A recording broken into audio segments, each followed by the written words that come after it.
presidente da Colômbia, Gustavo Petro, pediu para colombianos ilegais nos Estados Unidos deixarem os empregos imediatamente e voltarem ao país. O Luca Bassani traz mais atualizações. Luca Bassani, muito boa noite, 20 horas e 13 minutos em Munique, onde você se encontra. É uma estratégia do Gustavo Petro para dizer, já que você acha que os imigrantes ilegais não são bons para os Estados Unidos, saiam todos, vamos ver como fica a economia americana. Seria isso? É isso mesmo, mais uma fala enfática do presidente Gustavo Petro da Colômbia contra o governo norte-americano de Donald Trump após o imbróglio diplomático na semana passada. Apenas lembrando a nossa audiência de maneira rápida o que aconteceu. O governo da Colômbia proibiu as aeronaves militares dos Estados Unidos que traziam imigrantes ilegais deportados de pousarem no país, pousarem na Colômbia, e isso fez com que Trump ameaçasse impor tarifas econômicas de 25% ao país e Petro também dobrar a aposta fazendo a mesma ameaça. Após algumas tratativas diplomáticas, se decidiu que esses imigrantes poderiam então ir à Colômbia, mas através de aeronaves da própria Força Aérea Colombiana, e que eles não deveriam vir algemados nas mãos e nos pés quando saíssem dos aviões. Isso, de fato, aconteceu, mas, mesmo assim, o presidente colombiano continua criticando o governo de Donald Trump da maneira como tem lidado com a deportação dos imigrantes ilegais, sobretudo os latino-americanos. Inclusive, ele escreveu nas redes sociais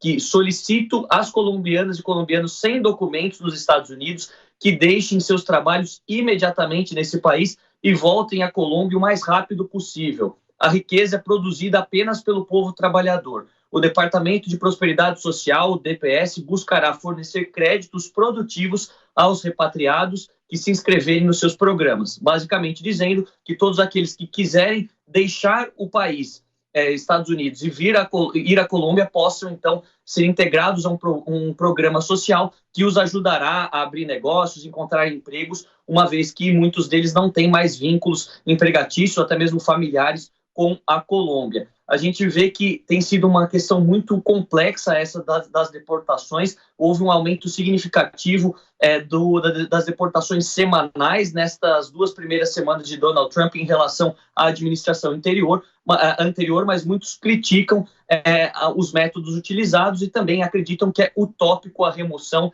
de quase 14 milhões de pessoas ilegais que vivem nos Estados Unidos em um mandato de apenas 4 anos. Vale ressaltar que desses quase 14 milhões calculados pelo governo americano, cerca de 8 a 10 milhões são latino-americanos, portanto, a América Latina seria a parte do mundo mais afetada com as deportações, e o Brasil representando aí cerca de 300 a 400 mil ilegais nos Estados Unidos. Portanto, o governo brasileiro também em contato constante com o corpo diplomático e as autoridades americanas para tentar fazer com que este traslado, esse transporte, seja o mais tranquilo possível em relação àqueles que aconteceram já na semana passada e que foram amplamente criticados também pelo governo do presidente Lula. Ô, Luca, mas esse pedido me soa mais como uma outra bravata do Gustavo Petro. Porque como é que um imigrante que está lá trabalhando, vai deixar o seu emprego antes de ser localizado? Claro que a tendência dele é tentar aguardar uma mudança na política, um perdão, ou mesmo não ser localizado. Como é que ele vai deixar de trabalhar, deixar de ganhar o seu sustento para voltar à Colômbia, onde ele não tem um emprego garantido? Gustavo Petro continua blefando, ele continua gritando, urrando. Que coisa, não?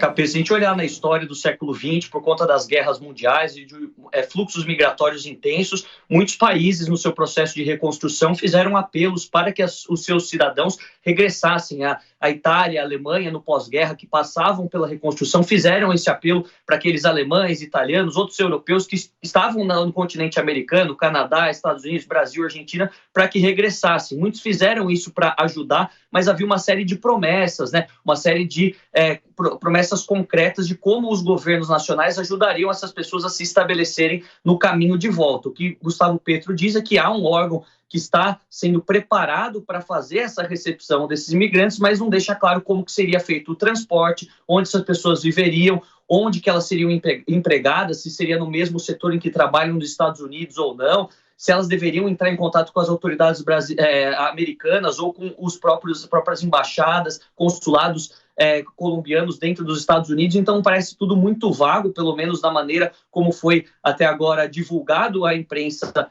colombiana, a imprensa mundial, e parece mais que é mais uma questão de comunicação, de uma briga que ele está comprando com o governo americano, sendo uma das vozes de esquerda, vozes progressistas mais fortes que temos na América do Sul nesse momento, em contrapartida a outros governos mais próximos de Donald Trump, aí destacando a Argentina ou o Paraguai, até mesmo El Salvador, que já estão se alinhando a tentar obedecer, se assim podemos colocar, o que os americanos determinam sem nenhuma objeção. É algo para a gente continuar acompanhando durante as próximas semanas também, porque envolve o Brasil com as deportações, a próxima marcada para o dia 3 de fevereiro, já mais um avião chegando em Minas Gerais, provavelmente. Luca Bassani, muito obrigado, sempre atualizando a gente aqui. Nós vamos agora para a mesa de debates aqui. Paulo Loyola, essa briga do Laranjão com o Petro parece que está só começando, hein? Laranjão é o Donald Trump, o ruivão. Na verdade, eu acho que a gente tem que... Eu já venho a alguns programas reforçando que há uma diferença muito grande entre aquilo que Trump fala e aquilo que Trump executa, né? Eu, inclusive, usei o termo falastrão para defini-lo diversas vezes. Mas o fato é que, entre essas idas e voltas, entre o uso dessa fala e desses arrobos retóricos que o Trump se utiliza, ele consegue se aproximar do seu próprio público, ele consegue, às vezes, tirar até a atenção dos próprios erros. Então, dessa última vez agora, ele utilizou-se de polêmicas para justamente tirar a atenção do fato de que ele diminuiu ali a estrutura que cuidava das questões relacionadas à aviação nos Estados Unidos. Então, ele tem uma atuação onde ele, através das redes, através das falas, através das polêmicas, ele planta o medo, ele se aproxima do seu público, ele torna a sua própria militância ainda mais próxima, ainda mais fiel, ainda mais leal a ele e, com isso, melhora a sua governabilidade. Essa discussão entre Trump e Petro, me parece que Petro entendeu isso muito bem e tinha as características geopolíticas necessárias para fazer esse enfrentamento no nível latino-americano, tanto que foi extremamente insensado do ponto de vista latino-americano quando lançou a sua carta e tudo mais, assim como tem sido também a presidenta do México, a Cláudia Sheinbaum, num enfrentamento também retórico a esse processo do Trump, onde a gente vê que, retóricas à parte, depois a diplomacia chega e resolve de alguma forma. Bom, Mônica Rosenberg foi a primeira a se manifestar, ia chamar o Diogo da Luz, mas a Mônica Rosenberg já se manifestou antes, indignada com a fala do Paulo Loyola. Pode falar.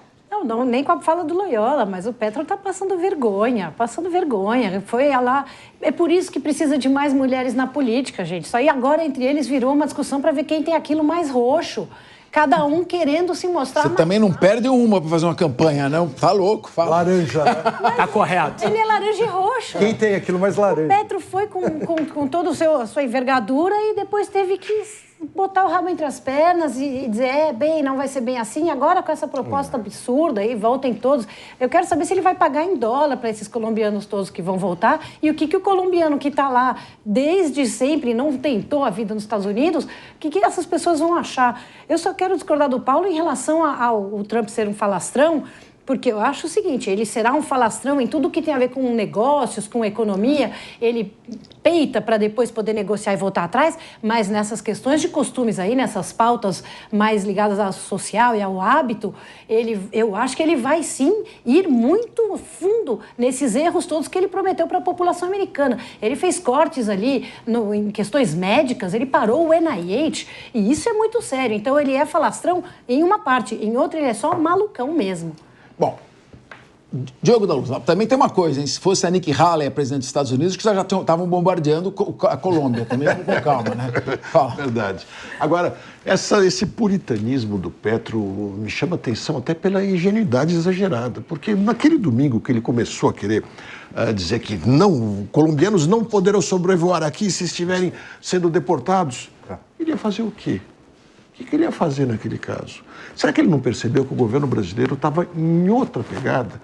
Na verdade, a discussão aqui no Brasil não era de fato sobre direitos humanos, era muito mais sobre posicionamento do governo, propaganda o governo estava fazendo para se mostrar muito melhor.